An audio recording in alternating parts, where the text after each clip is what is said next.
Okay. This is a leadership recall interview with Bill Goodman, who was president of ASHRAE in 99 and 2000. And we'll find out how and when he became part of ASHRAE and what a great job he's done. Would you give us a brief biographical sketch of your life? I can be very brief. Okay. I was born to a family that my mother or my father both had never been to college, and so one of the goals they had for them, and I guess and for me, was to go to college. And my dad said, "And oh, by the way, when you go to college, you're going to be an engineer." So I didn't really have a choice, but I was lucky. I was pretty good in math, and so that's kind of. But I learned to, because of the fact that my family, my mother and dad this was during the Depression, right? As you can appreciate this, very few families had a lot of money, and my parents did not have. They had enough to. We had enough to eat and that sort of thing. My dad always had a job, but it wasn't a very good job. But it was a blessing in disguise, quite honestly, because I learned to work when I was young, and I started working probably when I was 6 or 7 years old, and I never quit because I had to do it. And then after a while, it becomes a kind of part of your culture. So, but that's in a nutshell. And I thank the Lord every morning I get up that I was born a white Caucasian male. So, because I think that gives you some advantage, just being a male and the race that I have and that sort of thing. And so. Oh. Okay, you were born, you got there, and obviously you went to college. I went to college. One of the things that my father got interested in politics when I was in school, when I was in K-12 school, and I guess in junior high school he got very much involved in politics. Not as a politician. He didn't really run for office other than the school board, but he had a friend that wanted to run for Congress, and they kind of made a deal that if that happened and he won, that I would get an appointment to West Point, and that would solve the problem, of course, of having to pay for me to go to college. So I got all geared up for that and thought I would get the appointment, but the appointment was supposed to be when I was after I graduated from high school. Well, the problem was my father got transferred to out of state. This was Oklahoma. He got transferred out of state, and so I tried to figure out some way to become a Oklahoma citizen, even though I wasn't 18 years old yet. But the congressman wouldn't buy it, so I didn't get the appointment. But as it turned out, that too was a blessing, because the class I would have been in was in the first part of the Korean War, and they got wiped out. I mean, it had a heavy casualty. So, it's always a blessing, and I always had that. Try to have an attitude if something doesn't go right, that there's going to be something good there to happen. But I went on to college. I went to the University of Arkansas, and I studied mechanical engineering and graduated in 4 years. And I worked in the summertime and worked while I was in school to supplement the income I needed. By then, my father's income had improved, so he could help me a lot more than we originally thought. So it turned out okay. And you went into the consulting business? Well, the Korean War had started, and I had gotten a commission from ROTC, so I went ahead and went in the service and stayed in a couple of years and got that out of the way, and then I started my business career, my professional career, I guess you'd call it.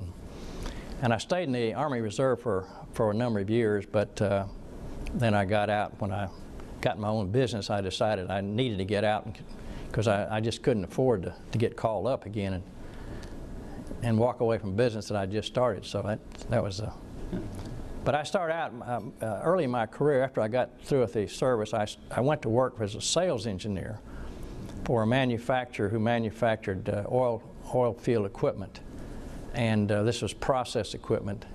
And I worked in their engineering department for a while, and then I went to the field as a sales engineer and wound up in their Houston office.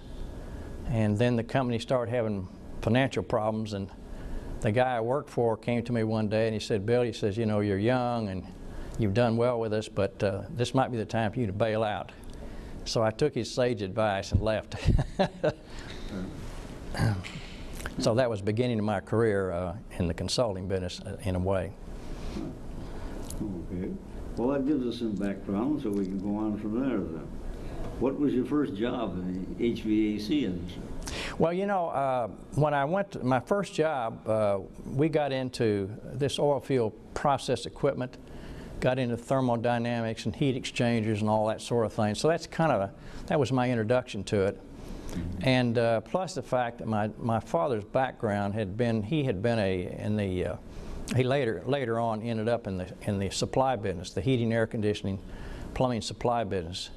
And I joined him for a short period of time, and that's kind of how I really got started in the HVAC industry, was that experience there. I met some contractors who encouraged me to do work for them after, you know, if I would leave my father's business, and I chose to do that, and that's really kind of how I got started in the consulting business. I really had never worked for another consulting engineer. I just kind of winged it for a while with the help of contractors and some architects and people like that, and ASHRAE. That's where ASHRAE entered my life, was when I first got involved with HVAC. ASHRAE, I decided that ASHRAE was the only way to go. It was a must in the life of an HVAC engineer, so I joined in 1960. Well, that sounds all right. It was a good entry. It was a good entry, yeah. Okay. All right. Can you describe the industry at the time that you entered it? Well, you know, that was the kind of the mid-60s, and air conditioning per se was being introduced into residential. I think at that time, you know, there wasn't too many central systems for residences, although I wasn't that involved with residences. And I think that the, you know, modern air conditioning systems for buildings at that time were a lot like package equipment, and then, you know, the advent of more and more designers were going to hydronic equipment and hydronic systems and that sort of thing. And it was a big change in our industry. And where I live in the, you know, the Mid-South, air conditioning is an absolute necessity. At least we think so now. When I grew up, we didn't have air conditioning, but now we all think, you know, it's a necessity, and I suppose it is. Well, you didn't have the same concentration of people in buildings either. That's right. That's right. That's very true. The business was a different kind of business then. That's very true. It wasn't done in confined spaces. Okay. Now let's see. How and when did you get started in ASHRAE? Well, as I said, I joined in 1960, and when I got started in the consulting business was about 1960. And I was not living in Little Rock at the time. That's where I live now. I was living over in western Arkansas. And I lived there for, I guess, about 3 years after I got started in the consulting business. Then I moved to Little Rock. And one of the vendors came by to see me one day and said, you know, ASHRAE has a chapter here, and I'd like for you to go as my guest. And so I did. And when I walked in the room of this ASHRAE meeting, I noticed that all the top consulting engineers were there. These were the people that were most revered in our industry as far as being experts and had the best reputations. And I thought to myself, must be something to this ASHRAE stuff. I'm going to have to get involved in it more than I have up to this point. So that was the beginning of it. Well, that was good for ASHRAE too, that you became interested in it. Okay, let's see what's our next question. What was your goal in your presidential year? Well, you know, my theme was I was very concerned. I came up on the, I guess you say, the membership side of ASHRAE and not the technical side, and I was always concerned because I'd look at the number of members we had, and it was flat. And I thought that I felt like there was a potential there if we could get more international people involved, people outside of USA and Canada, because I knew there was an interest there, and we had to find some way to make that happen, and that would allow ASHRAE to grow. And so that was my big theme and my big the thing I wanted to do. But it was going to cause a change with ASHRAE. There was no question about it. There was resistance to it because some of our HVAC comrades that live in other countries do not have the resources that we have, and I knew that the cost of the membership was going to be difficult. Communicating with them was going to be difficult, but we had to do it, and we had to change our mind about how we think about members outside of the North American continent, and so that's what I felt like was needed to be done. Now, whether it happened, I don't know. We'll have to wait and see. Well, it already has happened. Yes, I know it has, but it's It simply proves you were right. I don't know about that, but I feel good that I think the ball started. We had a certain number of people that bought into the idea, and I think you're going to see some great results out of bringing in international people outside of the North American continent. Okay.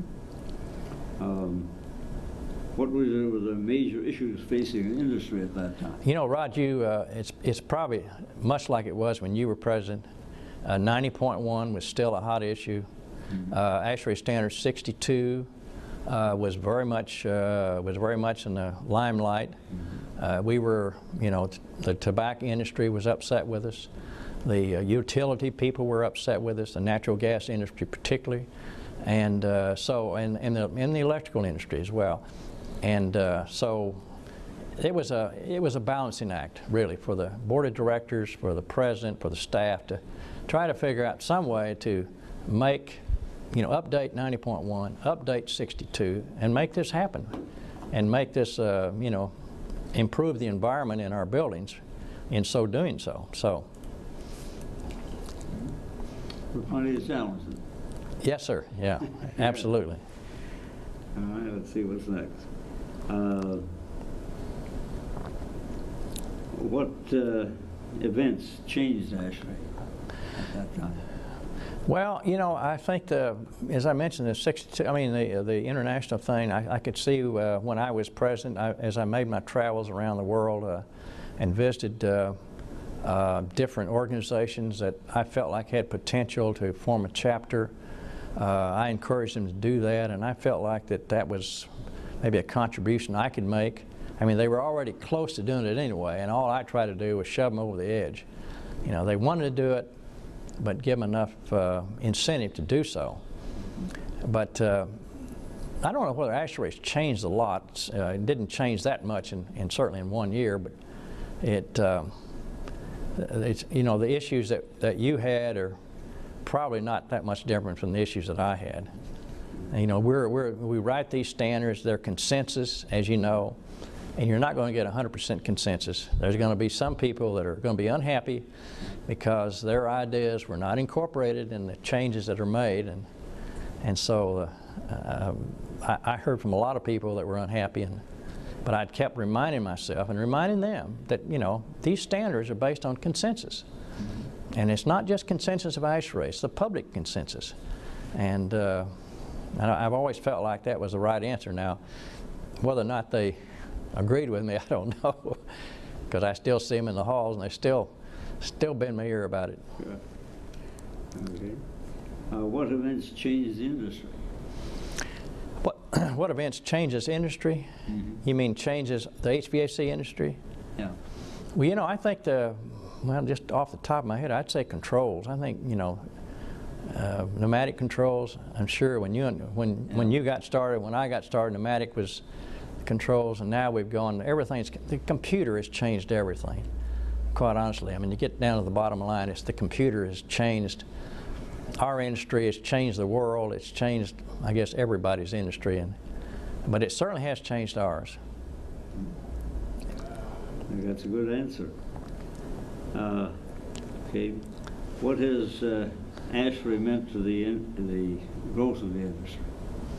You know, ASHRAE, as you well know, it's the most revered industry or most revered society, a technical society there is in the air conditioning, picture. And every place I went, that was a story that I was told, and it's true. People are so proud to be ASHRAE members, no matter where you go in the world. USA, Canada, Mexico, Brazil, or any place you go.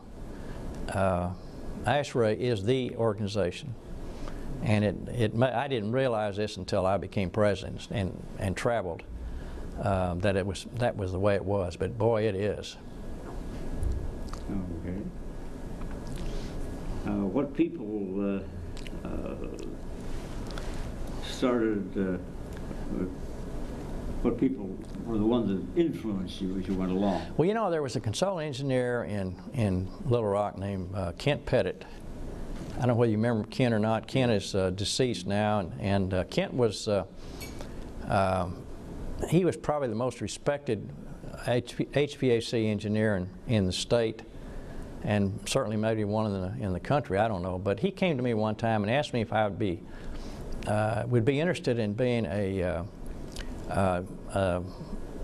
regional vice chairman for research promotion, and so I said yes, and I was selected by the region, and that kind of launched my career from the chapter into the region, and then from the region into the society. So, and then of course Collins, Bill Collins is. Yeah. Bill Collins is a great friend of mine, and he had a lot of faith in me, and of course my wife.